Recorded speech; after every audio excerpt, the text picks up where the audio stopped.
À quelques mois des élections générales en République démocratique du Congo, soit en 2023, une question envenime les débats dans les différents quartiers généraux politiques. C'est justement la proposition des lois de Noël Tchani verrouillant l'accès à la présidence de la République comme la présidence à l'Assemblée nationale ou bien de la Chambre haute aux Congolais nés des pères et des mères congolais. Et cette question, on va en parler aujourd'hui pour ce nouveau numéro de votre magazine Entretien avec Maître Richard Pinda. Je ne sais pas si je peux aussi dire qu'il est membre de l'UDPS, il est parti au pouvoir, ou bien ici il va parler comme praticien du droit professionnel du droit. Maître Richard, bonjour et bienvenue. Bonjour, merci de nous recevoir. Une petite précision, je suis professionnel de droit comme vous l'avez dit. Mais il nous est interdit d'intervenir sur des questions politiques ou juridiques sans avoir reçu préalablement l'autorisation du bâtonnier de l'ordre auquel nous appartenons. Alors, par voie de conséquence, je suis là en tant que politique. Et en passant, je suis membre de l'UDPS. Voilà. Très bien. Mais il faut faire la part des choses aussi. C'est-à-dire que je suis membre de l'UDPS. Ici, j'engage ma responsabilité parce que je n'ai pas reçu mandat de parler au nom de l'UDPS en ce moment-ci. Même si votre parti promeut la liberté d'expression, promeut aussi la démocratie. Déjà, cette position que je prends ne met pas en brèche la liberté d'expression qui est exercée au sein de l'UDPS et dans la nation, tout simplement. Donc, c'est pour dire que la liberté d'expression existe, raison pour laquelle, en fait, il faut qu'on se le dise d'abord. D'ailleurs, les personnes qui engagent les partis sont connues, c'est-à-dire vous avez...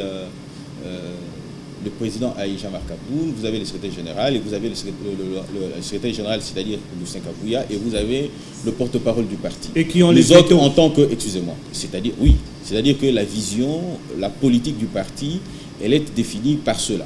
Alors, nous autres, en tant que membres de l'UDPS, ce que nous faisons, c'est relayer les positions du parti, et par moment, il peut y arriver que nous entrons en contradiction avec la position du parti, raison pour laquelle on peut s'exprimer à titre individuel. Je tiens aussi à signaler une chose, que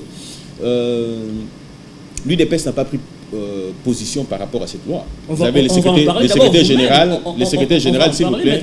Excusez-moi. Oui. Le secrétaire général a dit qu'il ne prenait pas position quant à cette question-là. C'est-à-dire que nous nous exprimons en tant que... Nous sommes d'abord scientifiques en tant que tels, et au-delà de ça, nous sommes Congolais. La liberté d'expression existe, elle est garantie en République démocratique du Congo. Alors nous parlons en ces titres et en cette qualité-là. Très bien, nous allons parler justement aussi de la position de votre parti politique du DPS concernant cette proposition de loi de Noël Tchani. D'abord, vous-même, est-ce que vous êtes Congolais de père et de mère?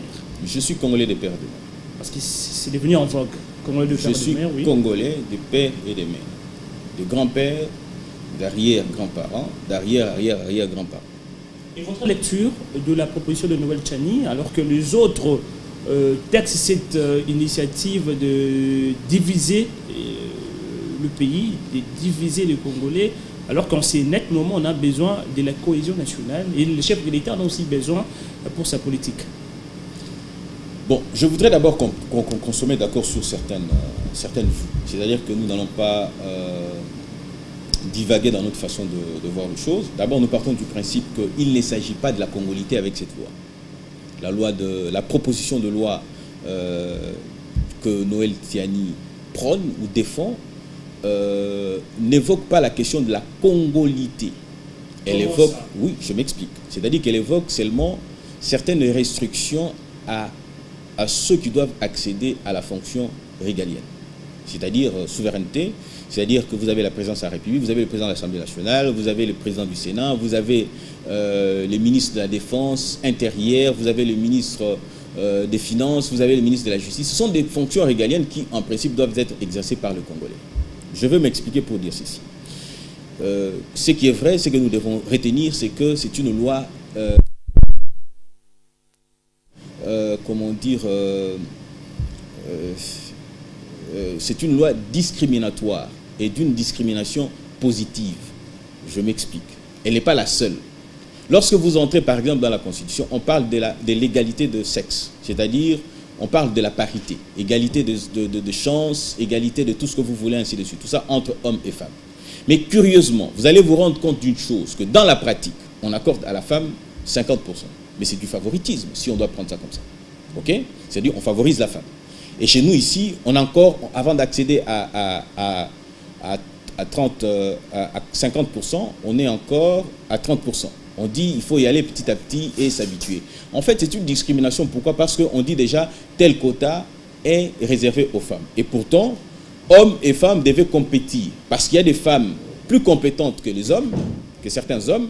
Il y a des hommes plus compétents, vice-versa. C'est-à-dire qu'on devait compétir pour accéder à une fonction, par exemple. Il faut nécessairement qu'il y ait, comme qui dirais-je, des concours et que le meilleur l'emporte. Mais on réserve déjà à la femme et aux jeunes déjà un quota. Vous l'avez vu d'ailleurs au sein du gouvernement. C'est-à-dire qu'il y avait un quota pour les femmes, un quota pour... C'est du favoritisme. On dirait que c'est discriminatoire, mais une discrimination positive. C'est-à-dire pour favoriser les autres. Je prends encore la loi portant plutôt la Constitution en son article 72, quand il dit pour être président de la République, il faut avoir une trentaine d'années d'âge. La question c'est de savoir. Une autre discrimination positive. Une autre discrimination positive. Alors ceux qui ont... Non, mais selon la Constitution, pas selon moi. La Constitution ne parle pas de discrimination, hein, peu importe positive ou négative. Hein. Mais comment vous voulez appeler ça? Si vous ne pensez que ça ne doit pas être une discrimination positive, comment vous voulez appeler ça? C'est une discrimination. Puisqu'elle dit ceci. Elle dit que pour être président de la République, il faut avoir 30 ans. C'est-à-dire, vous voulez dire que de 39 ans à 18 ans, il n'y a pas de gens compétents pour accéder à la fonction présidentielle. Et pourtant, vous allez vous rendre compte qu'en France, par exemple, Macron a accédé à la fonction présidentielle à l'âge de 29 ans. Ce qui voudrait dire qu'ici, chez nous, c'est aussi possible que nous ayons... C'est une discrimination qui est acceptable. Alors, une autre discrimination dans la Constitution qui est positive, tout simplement pour préserver l'accès à cette fonction présidentielle, vous avez 100 000 $ pour des cautions à celui qui doit être candidat président de la République. Ok?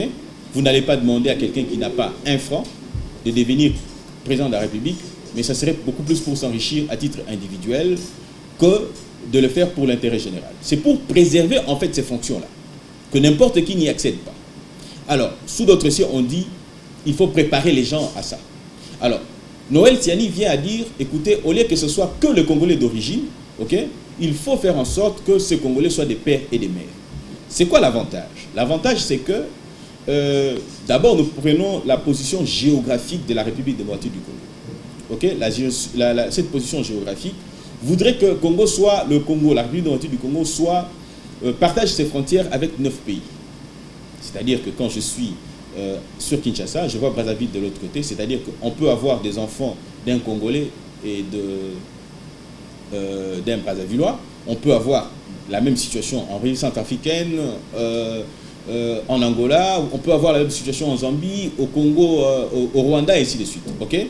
Alors, ça fait qu'il y ait un mixage des cultures, un mixage linguistique, et ainsi de suite. Alors, ça préserve, il faut préserver à tout prix comment on dit, les origines congolaises. C'est pas du complexe, ça. On est place de parler privilégier, de protéger les origines congolaises. Pourquoi ça serait un complexe? Parce que vous avez peur de vous affirmer, ou bien vous avez du mal même à vous assumer. Parce que là, il faut parler, Noël Tiani indexe beaucoup plus le Rwandais. J'aimerais vraiment... Non, il a pris à titre illustratif. Mais c'est beaucoup plus les Rwandais. Ils parlent de moins en moins des Brazzavillois, alors qu'on a aussi, c'est d'ailleurs les deux capitales les plus proches du monde. Écoutez, je voudrais qu'on se comprenne d'abord une chose. Moi, quand j'essaie de vous parler ici, je réfléchis et je vous donne mes exemples et pourquoi je soutiens cette loi-là. Okay. Noël Tiani aurait fait le choix de prendre le Rwandais, c'est son droit le plus légitime, ok? Il est libre de le prendre. Puisque moi, je peux même vous prendre une chose. C'est-à-dire qu'aujourd'hui, nous sommes toujours pleins d'une chose. Nous avons dit que nous sommes infiltrés au sein de l'armée. Ici, au jour d'aujourd'hui... Même si on a du mal à prouver, hein, c'est là. À prouver quoi? Que l'armée est vraiment infiltrée. C'est vous qui dites qu'il y a du mal à le prouver ou que vous avez déjà essayé de chercher et vous n'avez pas trouvé. Puisque vous soutenez cela... Non, mais je soutiens, je peux vous donner des illustrations. Je vais aider l'opinion à... Je vais aider l'opinion à en savoir plus. Aujourd'hui, nous parlons des 45% des officiers comment on dit, des officiers Banyamulenge. Ok? Et parmi ces officiers... Banyamulenge sont des Congolais. Laissez-moi m'expliquer. Allez-y. Laissez-moi m'expliquer, je sais où je vais en venir. Allez-y. Au sein de cette communauté, vous avez... cette communauté, elle est toutifone. Ok? Au sein de cette communauté, vous avez une confusion entre les Congolais Banyamulenge, nos frères, et les Tutsis qui en ont profité pour éventuellement infiltrer l'armée congolaise. Vous dites oui, c'est difficile de prouver. Vous pouvez m'expliquer comment est-ce que James Kabarebe était devenu chef d'état-major ici au Congo? En vertu de quoi? Et cette fonction-là, aussi régalienne, aussi importante puisse-t-elle être, a été exercée par un Rwandais. Ok? Vous pouvez m'expliquer sous Kamere, président de l'Assemblée nationale, nous avons eu un député qui avait été condamné au Rwanda, ok, et qu'une délégation avait été constituée par le Parlement congolais pour aller faire valoir, valoir plutôt, j'allais dire, les immunités de ces derniers, et qu'arrivé là-bas, on lui a dit que c'était un citoyen rwandais et qu'il a purgé sa peine après avoir purgé sa peine là-bas, et il est par de suite revenu, comment dire, réintégrer sa fonction au sein de l'Assemblée nationale. Ici, je prends à témoin l'actuel ministre de l'ESU, c'est-à-dire Moïse Zangui, et je prends à témoin le député ici, c'est comment encore son nom, celui de, bon, un député de l'ensemble comme ça, c'est comment dire, un député de l'ensemble de Kinshasa. Non, de Kinshasa. Okay. Je le prends en témoin pour ce que je déclare ici. Alors, je dis, c'est-à-dire que l'infiltration est là. Vous avez le procès de Nkunda Batouari. C'est Bosco Tangana à la CPI. Il vous a dit qu'il était sergent de l'armée rwandaise. Et il a, comment dire, il a été jugé dans sa langue, c'est-à-dire en Kinyarwanda. Mais il était général au sein de l'armée congolaise. Est-ce que vous pouvez me dire que nous avons des difficultés à prouver que nous avons été infiltrés à ce niveau-là?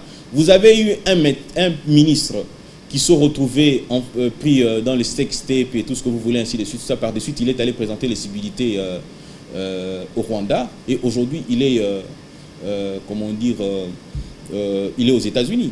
Ce qui démontre à suffisance que nous avons été infiltrés et que nous continuons à l'être jusqu'à présent. Et la solution à cette oui, prétendue exactement. Non, s'il vous plaît. Non, s'il vous plaît. S'il vous plaît. Les faits sont là. C'est vous qui les dites. Est-ce que vous pouvez me contredire là-dessus? On n'est pas en débat. Non, si on n'est pas en débat, alors ne dites pas prétendu, s'il vous plaît. Est-ce qu'on peut dire ici que cette proposition de loi de Noël Tchani, c'est la solution à ce que vous évoquez comme problème? Tout à fait. En quoi ça va aider? Donc, tout ce parce qu'ils sont déjà là. On suppose qu'ils sont déjà là en fonction. Notamment à l'armée. Qu'est-ce que ça va apporter à l'armée, précisément? Ok. Voilà, comme qui dirais-je, quand on dit qu'accéder à une fonction suprême au sein de l'armée, par exemple, ne peut être général que celui qui est des pères et des mères. Ça permettrait à ce que l'on puisse s'assurer du fait que lorsqu'on exerce cette fonction-là, on répond réellement pour l'intérêt de la République.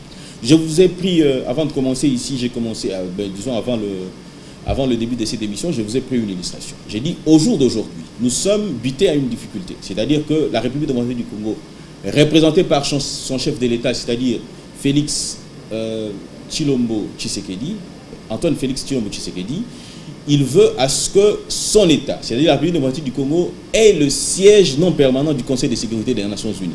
Prenons l'hypothèse où le président de la République était gabono-congolais, et qu'il devait accéder à cette fonction-là. Mais aujourd'hui, l'Union africaine, dont il est président d'ailleurs, et vous allez vous rendre compte que le président de la République s'est désolidarisé de cette position de l'UA, tout simplement parce qu'on a privilégié le Gabon en défaveur de la République démocratique du Congo. Prenons que le président de la République était gabono-congolaise. Et que voilà cette illustration que je prends. J'ai dit, le président de la République, les enjeux, c'est d'abord qu'au jour d'aujourd'hui, vous avez le Gabon qui veut adhérer à la Common Law, l'organisation anglo-saxonne. Et entre-temps, il doit quitter la francophonie. Et ce faisant, il doit aller calmement, sans poser de problèmes ou sans créer des problèmes à la France qui, avec tout, ils ont toujours été en de bonnes relations. Alors, ce faisant, il a besoin de ce siège de l'Union africaine, ou plutôt du Conseil de sécurité, pour éventuellement faire entendre sa voix et y aller sans être inquiété. Alors, la conséquence, c'est que s'il était gabonais, il aurait aussi été buté par le fait d'être congolais et qu'au jour d'aujourd'hui, le président Tshisekedi ne cesse de l'éclamer. Il faut qu'il y ait qu'on institue un tribunal pénal international pour le Congo, c'est-à-dire tous les crimes qui ont été commis à l'est de la République et que les responsables en répondent. Et la position de membres non permanents au Conseil de sécurité des Nations Unies permettrait à ces derniers de pouvoir faire entendre ou faire inscrire même ce point-là à l'ordre du jour et en obtenir gain de cause. Mais la difficulté ici, c'est quoi? C'est-à-dire que s'il aurait été congolo-gabonais, il aurait penché pour quelle nation? Il serait en difficulté. C'est-à-dire que celui qui accepte, selon... Pardon? Là, c'est selon vous encore, même ces difficultés. Je ne sais pas comment vous entrez même au cœur de son imaginaire pour savoir qu'il sera en difficulté. Donnez de la hauteur à ces débats, s'il vous plaît. Nous y sommes, je vous pose des questions. S'il vous plaît, j'ai dit ceci, on le mettrait en difficulté. Je vais poser cette question. Vous dites que... Excusez-moi, s'il vous plaît. Vous dites qu'il n'y aurait pas de difficultés. Il aurait penché pour quelle nation, puisque vous pensez qu'il n'y aurait pas de difficultés, son choix aurait été... C'est à lui de décider. Mais si c'est à lui de discuter, c'est-à-dire que vous avez quelqu'un qui, lui, ok, est en difficulté de pouvoir, ou il est devant un choix. C'est-à-dire qu'il doit sauver une nation ou l'autre. C'est-à-dire qu'il sauve l'un, il laisse l'autre. À ce niveau-là, dans ces pays. Pardon? On a eu Mamadou Ndala dans ces pays. D'aucuns ne qualifient, considèrent comme un héros national. Mamadou Ndala n'était pas congolais à 100%. Il était 50-50 maliens, je crois bien. Vous dites, vous croyez bien. C'est-à-dire que vous en doutez quand vous dites... Non, c'est ça en fait. Vous êtes sûr, vous en avez la certitude? Très sûr. Ok, il était 50... Je vais vous prendre une illustration encore très intéressante. A versé son sang sur le sol congolais pour les Congolais. Pardon? A versé son sang sur le sol congolais. Il a versé son sang pour le sol congolais. Il est né au Congo. Il a grandi ici de sa mère congolaise, ainsi de suite. Tout ça, c'est-à-dire il a acquis les valeurs culturelles congolaises. Je vais vous prendre encore une autre illustration. Je suis allé... Pardon? C'était un peu comme Katumbi aussi, né au Congo. Oh là là, vous faites du méli-mélo. Si vous allez dans la logique des individus, moi je n'aime pas ça du tout. Moi je vais sur le principe. Et je pense que quand on comprend les principes, on va au-delà des individus. Je vais en venir sur le cas de Katumbi. J'ai dit, je suis allé à Montréal. C'était à Ottawa plutôt. Je suis allé à Ottawa. Je suis allé dans une famille des Luba, c'est-à-dire mère Luba et père Luba. Ok? Ils ont des enfants qui sont nés à Ottawa. Ok? De ces enfants-là, lorsque vous êtes avec eux, ils vous parlent lingala, ils vous parlent, comment dire, ils vous parlent les lingala, les tchoulouba, et ainsi de suite. Vous savez comment ils en sont? Ces enfants-là sont canadiens. Ils sont déjà arrivés à l'âge adulte. Ils ont opté pour la nationalité canadienne. Mais pourquoi ces enfants-là, quand il s'agit du Congo, ils ont un cœur qui bat pour le Congo? Pourquoi? Parce qu'on leur a appris les acquis congolais. C'est-à-dire qu'ils ont été encadrés par un père congolais et une mère congolaise. On leur a appris la culture congolaise. C'est-à-dire qu'ils se sentent beaucoup plus congolais dans leur chair, dans leur cœur, dans leur âme, que quelqu'un qui deviendrait congolais. Pourquoi? Parce que les avis sont départagés. C'est-à-dire qu'il a un sentiment penchant vers X pays ou vers Y pays. Alors, je vais être beaucoup plus explicite par rapport à ces cas que vous avez donné des Mamadou Ndala. Je vous prends un autre cas. Vous avez Justine Kassavoubou, je crois, la fille du fait président Kassavoubou. Elle est passée, si je ne m'abuse pas, elle est passée sur une chaîne locale, je pense que ça devait être Top Congo, où elle dit avoir eu son premier enfant avec un Camerounais. Et cet enfant camerounais a été élevé ici, au Congo. Il a grandi ici. Et lorsque l'on suivait les matchs Congo-Cameroun à la télé, cet enfant-là applaudissait. Il avait un cœur, un penchant vers le Cameroun. Okay? C'est de la même manière que cet enfant qui vit aujourd'hui aux États-Unis. Cet enfant a dans son entourage, il est entouré que de Camerounais. Ce qui voudrait dire quoi? Lorsque vous allez chercher à ce qu'un Congolais de père et de mère devienne président de la République ou accède à une fonction de souveraineté, vous avez ce que l'on appelle la présomption de garantir en premier lieu l'intérêt des Congolais. Voilà pourquoi il est souhaitable. Il y a beaucoup plus de présomptions dans ce sens-là. Aujourd'hui, par exemple, vous avez la gestion qui tend à poursuivre tous ceux qui sont en train de détourner, tous ceux qui sont en train de faire tout ce que vous voulez, ainsi de suite, tout ça, au détriment des Congolais. Pourquoi? Parce que l'impulsion de bien faire pour l'intérêt général est garantie par quelqu'un qui est Congolais des pères et des mères, c'est-à-dire Félix Tshisekedi, qui le fait ainsi. Alors, la présomption, vous avez vu d'ailleurs sous Laurent Désiré Kabila, ainsi de suite, tout ça, s'il a eu des problèmes avec l'Occident, pourquoi? Parce qu'on dit de lui, n'est jamais trahir le Congo, il n'a pas permis à ce que certaines choses. C'est-à-dire qu'il est venu avec certaines personnes, et le Rwandais et consort l'autre en compagnie pour accéder au pouvoir. Quand il accède au pouvoir, il dit non, niet, fini, et que chacun rentre chez lui, il est temps maintenant de reconstruire le Congo, n'est jamais trahir le Congo, un nationaliste est tout fait. Alors, ça démontre à suffisance qu'il y a une présomption de bien faire, de vouloir bien faire par celui qui est des pères et des mères congolais. Cela n'empêche pas, pardon? Mais le chef de l'État, les samedis derniers, devant les sénateurs, a donné déjà sa position, lui qui est le garant du bon fonctionnement de toutes les institutions, les premiers visionnaires du pays, qui visiblement est déjà contre cette proposition. N'est-ce pas les débats éclos? Non, je pense que le président de la République a droit à une opinion. Le président de la République a droit à une opinion. Le président de la République, d'ailleurs, c'est d'ailleurs ce qu'on voit avec l'UDPS. L'UDPS n'est pas, comme qui dirais-je, n'est pas constitué de moutons de panurge. Hein. C'est pas parce que le président de la République a parlé, tout le monde va s'aligner, puisque c'est comme on le faisait sous Kabila par exemple, l'autorité morale a parlé, puis on dit plus non. La liberté d'expression existe. Et puis c'est là où je souligne encore pour dire ceci, que en fait, tous ceux qui soutiennent le président de la République comme moi, nous le faisons par conviction. C'est-à-dire lorsque le président lève une option, si nous sommes convaincus de ça, nous disons oui. Si nous ne sommes pas convaincus, nous disons non. Donc là, vous n'êtes pas convaincu?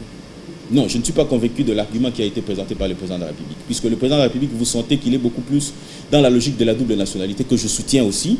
Mais je ne pense pas que la loi restrictive d'accès aux fonctions régaliennes ou de souveraineté puisse être en contradiction avec la double nationalité. C'est-à-dire que, prenons une hypothèse par exemple, moi j'ai des enfants qui sont nés sur le sol canadien, ok, je le dis, ok. Mais si aujourd'hui mes enfants devaient bénéficier de la double nationalité, ok, c'est-à-dire qu'ils redeviendront Congolais d'origine, des pères et des mères. C'est-à-dire qu'ils n'auront rien perdu. C'est-à-dire que la proposition de loi de Noël Tiani ne met pas en brèche la congolité. Elle porte par contre sur l'accès à des fonctions régalienne ou de souveraineté. Mais ça divise déjà différents camps politiques. Il faut reconnaître ça. Même si l'UDPS jusqu'à présent est à fond concernant, officiellement l'UDPS est à fond concernant cette proposition de loi. Mais on sent, l'UDPS ne s'est pas encore prononcé officiellement. Tout à fait, c'est ce que j'ai dit. Justement. Mais on sent de l'autre côté, vos partenaires, notamment d'Ensemble pour la République de Moïse Katumbi, être dans tous les états possibles, par les mêmes traités, et même Noël Tiani, des sous-traitants du pouvoir en place pour déjà préparer l'exclusion des présidentiables. Le pouvoir en place, c'est l'union sacrée. Okay? Si vous dites qu'il est sous-traitant sous-traitant du pouvoir en place, ce qui voudrait dire que Ensemble qui est dans le pouvoir, qui est dans l'union sacrée, serait en train de sous-traiter contre lui-même. C'est déjà une contradiction qui dépourvue de tout bon sens. Mais par contre, on va essayer un peu de réfléchir par rapport au cas de Moïse Katumbi. Moïse Katumbi a été gouverneur en 2007, je crois, en tant que Congolais. Okay? C'est-à-dire qu'au jour d'aujourd'hui, ça serait irresponsable de notre part de revenir pour dire « Eh bien, Moïse Katumbi n'est pas Congolais. » Okay? Mais je vais vous faire une petite réflexion. Il a été gouverneur, mais vous allez vous rendre compte qu'en 2000, entre 2000 et 2017, Moïse Katumbi avait aussi la nationalité italienne. Ok. Alors, pour avoir détenu la nationalité italienne pendant ces temps-là, la nationalité congolaise, jusqu'à preuve du contraire, jusqu'à ce que nous ayons voté la loi sur la double nationalité, ok, Moïse Katumbi, comment dire, les détenait de manière frauduleuse. Pourquoi? Parce qu'on dit, quand vous lisez l'article 10 de la Constitution, il dit clairement que la nationalité congolaise est une et exclusive. Ce qui voudrait dire que lorsqu'on détient une nationalité concurremment de celle concurremment de celle congolaise, on perd d'office la nationalité congolaise. Ce qui voudrait dire qu'entre 2000 et 2017, Moïse Katumbi était italien, c'est-à-dire qu'il avait obtenu, il était italien, qu'il avait perdu d'office la nationalité congolaise. En 2017, il renonce à la nationalité. Quand vous lisez Jeune Afrique, quand vous lisez, vous allez même sur le net, Google, vous posez cette question-là, on vous montre et les preuves, et les années, et les photos et tout ce qui va avec, qui démontre à suffisance qu'il avait cette nationalité, et là qu'il a perdu en 2017. Alors, on arrive en 2017, il devait, en principe, quand vous lisez la loi de 2004, portant nationalité, vous allez vous rendre compte, lorsqu'on a perdu cette nationalité-là, on peut la recouvrir. ok, Moïse Katumbi devait en principe recouvrir cette nationalité. Vous allez vous rendre compte que jusqu'au jour d'aujourd'hui, Moïse Katumbi n'a pas encore recouvert sa nationalité. Qu'est-ce qu'il devait faire en principe? C'est-à-dire faire une requête adressée au gouvernement de la République. À cette époque-là, en 2017-2018, il ne pouvait pas. Pourquoi? Puisqu'il était déjà en conflit avec le pouvoir en place, le régime en place. Alors, arrivé en 2019, il ne l'a pas non plus fait.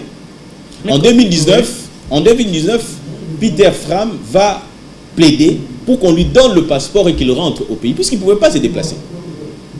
Je ne sais pas si vous me suivez. Même si en même temps, il était parfois en Zambie. Je vais en venir. Laissez-moi y aller, je vais en venir. Je vais en venir, s'il vous plaît.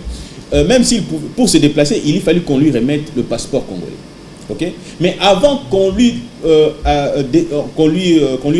donne le passeport congolais de manière provisoire pour qu'il retourne au Congo, okay? Moïse Katumbi a effectué un bon nombre de déplacements avec le président Tshisekedi. C'est-à-dire qu'ils se sont retrouvés en Europe, ils se sont retrouvés aux États-Unis. Il a fait une tournée diplomatique de grande envergure dans le monde pour éventuellement faire entendre sa voix. Et à côté, la voix du président Félix Tshisekedi. Mais la question que nous nous posons, c'est de savoir, pendant tous ces temps-là, il avait voyagé avec quel document? Nombreux sont ceux qui disent qu'il avait voyagé avec un laissez-passer. Octroyé par qui? Octroyé par qui? Alors, si nous devons parler d'un laissez-passer, ce qui voudrait dire que nous ne sommes pas d'accord avec nous-mêmes ou que c'est un mensonge. Pourquoi? Parce que les laissez-passer n'est permissible ou ne permet qu'à la personne de se déplacer entre des États frontaliers. C'est-à-dire que vous quittez Kinshasa ici pour Brazzaville et que dès que vous arrivez sur Brazzaville, vous ne pouvez pas aller à Maya-Maya ou vous ne pouvez pas aller à Pointe-Noire. Donc vous voulez dire présentement Katumbi, laissez-moi évoluer. Ne m'amenez pas dans la logique qu'il est congolais ou pas du tout. Ça, c'est vous les journalistes. C'est-à-dire que vous voulez créer une polémique là-dessus. Et pourtant, je ne suis pas dans là. Moi, je suis sur le principe. Non, facilitons la compréhension, justement. Laissez-moi évoluer. Chacun va tirer les conséquences de ce que j'ai dit. Allez-y. Laissez-moi évoluer puisque chacun va tirer les conséquences. C'est-à-dire qu'il ne pouvait pas se déplacer quand on a un laissez-passer.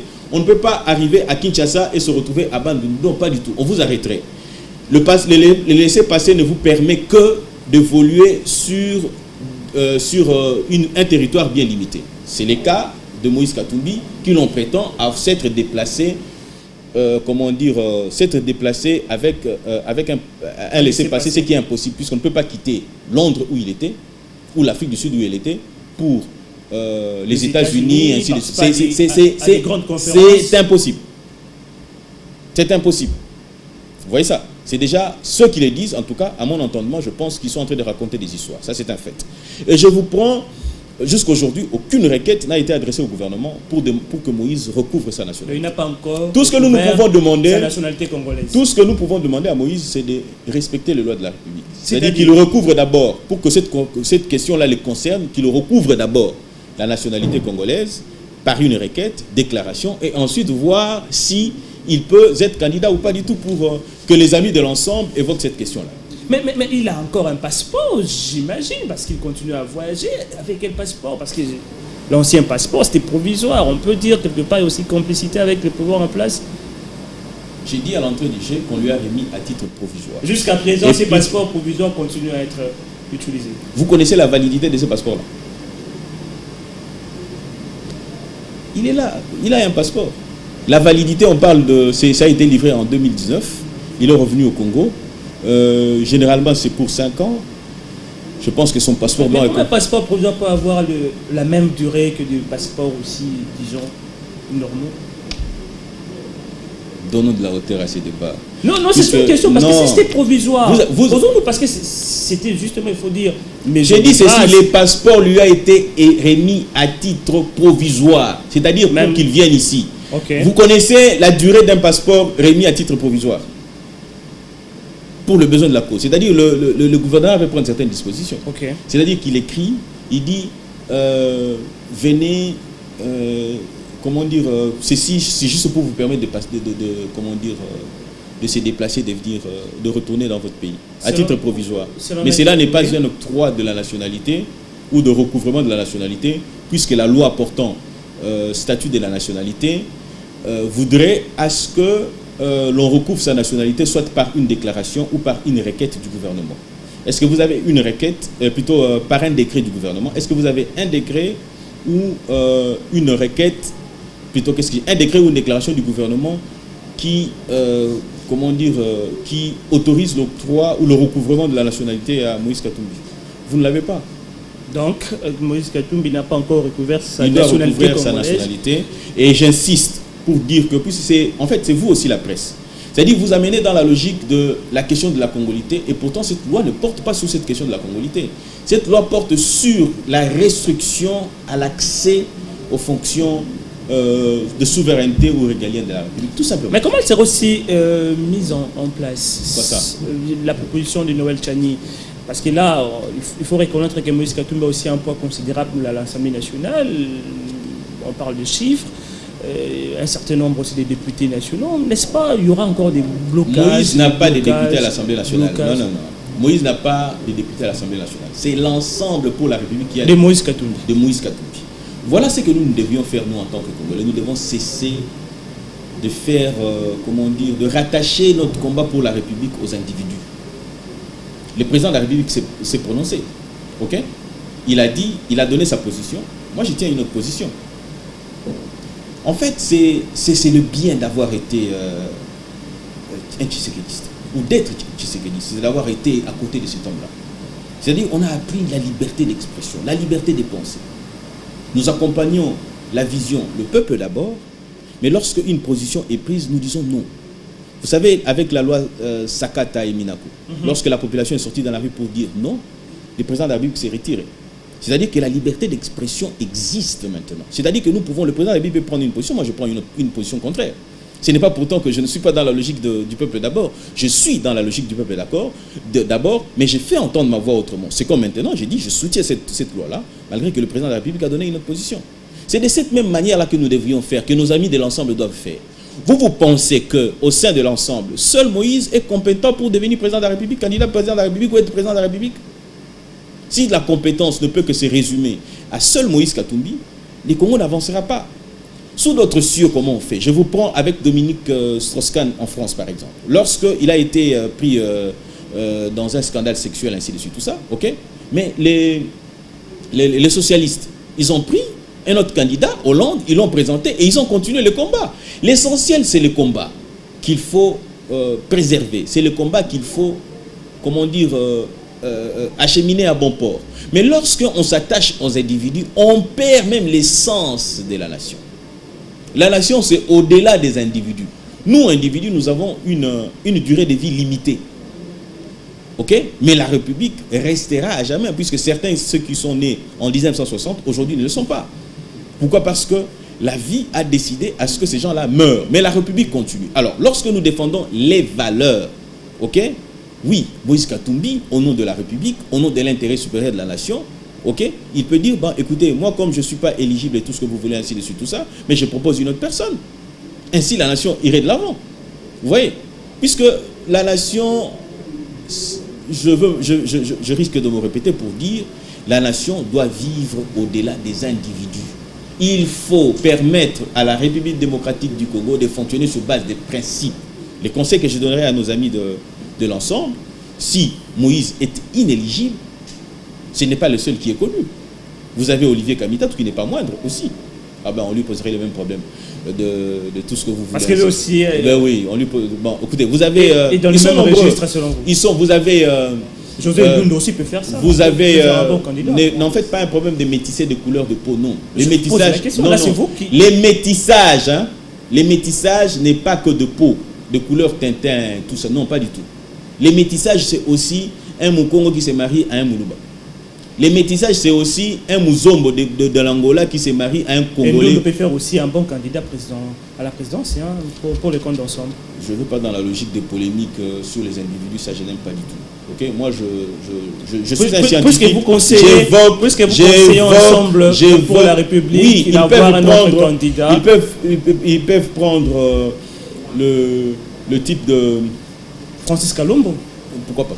Ils peuvent prendre, s'ils doutent de Francis Kalombo, ils peuvent prendre le président l'envol, c'est comment encore son nom? C'est Sanga. C'est un homme compétent. On a vu Katumbi réunir les gens à Lubumbashi et un député national élu de Kinshasa, Daniel Sarafou, pour ne pas le citer, menaçait ses collègues en disant c'est lui qui va se charger à porter cette proposition à l'Assemblée nationale.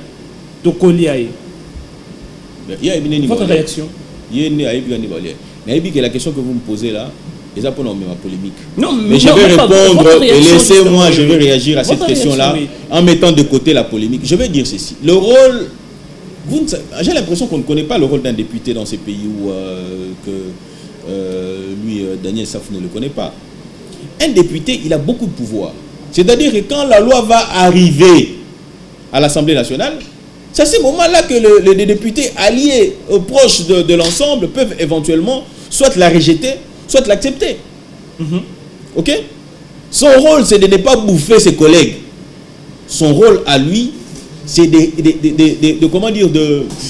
créer des lois, de légiférer. C'est ça le rôle d'un député.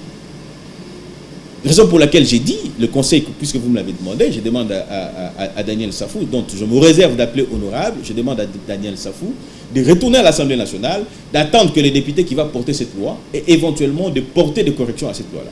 Vous savez, quand je vois les réactions dans les réseaux sociaux et tout ce que vous voulez, ainsi de suite, tout ça, mais personne ne présente un argument convaincant. Je dis bien, j'insiste, personne ne présente un argument convaincant pour contenter cette loi. Même le chef de l'État n'a pas présenté un argument convaincant. N'allez pas dans les polémiques. J'ai l'impression que vous aimez les polémiques. Non, même pas dans ça. J'ai dit le président de la République a donné son opinion. Je ne partage pas son opinion. Okay? Mais c'est ça justement. Mais je n'en suis pas convaincu. Très bien. Quand je dis qu'on ne me convainc pas, on ne me convainc pas. Qu'est-ce que vous voulez? Vous voulez que je vous dise pour créer une polémique, pour dire que non, d'ailleurs il y a le bas qui n'a pas que non. C'est pas ça justement. Mais c'est apparemment ce que vous cherchez. Moi, raison pour laquelle j'insiste, ça c'est la troisième fois, j'ai dit, donnons de la hauteur à cette émission. Mais vous dites que personne ne m'a convaincu par rapport aux arguments qui viennent. Voilà les arguments que l'on présente. Voilà les arguments qu'on nous présente. On nous dit que, j'ai suivi Mouyambo par exemple dire, que d'ailleurs Noël Tiani n'a même pas de brouette dans ces pays. C'est comme si pour devenir président de la République, il faut nécessairement avoir de brouette. Donc on ne peut pas émettre. On ne peut pas. Je n'entre pas dans ces polémiques-là. Je voudrais relever une chose. Très bien. Vous dites que on ne peut pas être. Vous êtes contre la logique de 50%, ainsi de suite. Il faut être de 100% pour être président de la République, ainsi de suite, tout ça. Mais vous voulez est-ce que pour devenir président de la République, il faut une caution de 100 000. Ce qui voudrait dire que tous ceux qui n'ont pas d'argent, ils ne peuvent pas réfléchir en tant que Congolais, ils ne peuvent pas faire de propositions de loi, ils ne peuvent pas faire en sorte de devenir président de la République ou ministre dans ces pays. Pourquoi? Parce qu'ils n'ont pas d'argent. Ça, c'est un fait. Ça, c'est ce qui est répété dans la Constitution. De la même manière, je vous ai dit, il faut avoir 30 ans. C'est-à-dire, moins de 30 ans ne peut pas être plus intelligent que moi, par exemple, plus intelligent que Noël Tiani, que ainsi de suite accéder à la présidence de la République pour éventuellement permettre à l'État d'évoluer selon sa vision. Donc, vous voulez dire que cette discrimination-là, vous l'acceptez parce que vous trouvez votre compte, mais celle à laquelle vous ne trouvez pas votre compte et vous dites, il faut la combattre. Non.